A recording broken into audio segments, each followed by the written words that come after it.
Start with you, Keith, first this time. So the Treasurer is keen to talk up the billions of dollars in savings, but what does that mean for those who can't afford a lunch this Christmas?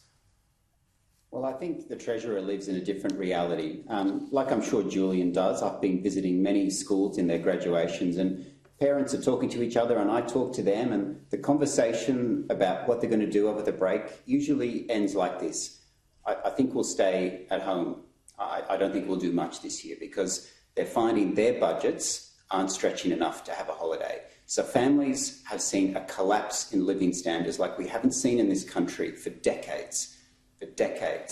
So for the Treasurer to talk up the economy and his work, I think is not reflecting the reality that families are feeling. And there's two numbers that count.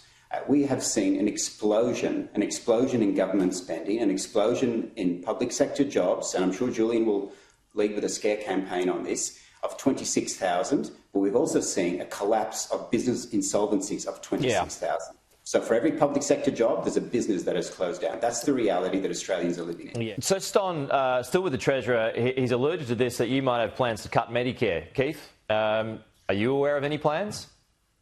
Not at all. There's this scare campaign again, and we're going to see it ramp up as we get closer to polling day. This government pulls out the talking points and says, what core equities do we do better on? Let's run a scare campaign on that. They do it every time, and they've just started again. The Treasurer has an important job to do, and he should do better than running scare campaigns like that, because it's dishonest. Is there something that you want to cut?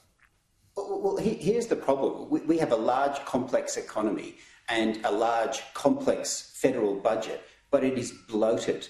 And the first thing you have to ask is, do you have the will to tighten it? The Coalition has the will to make it more efficient, because Australians are doing that with their households. That means cuts.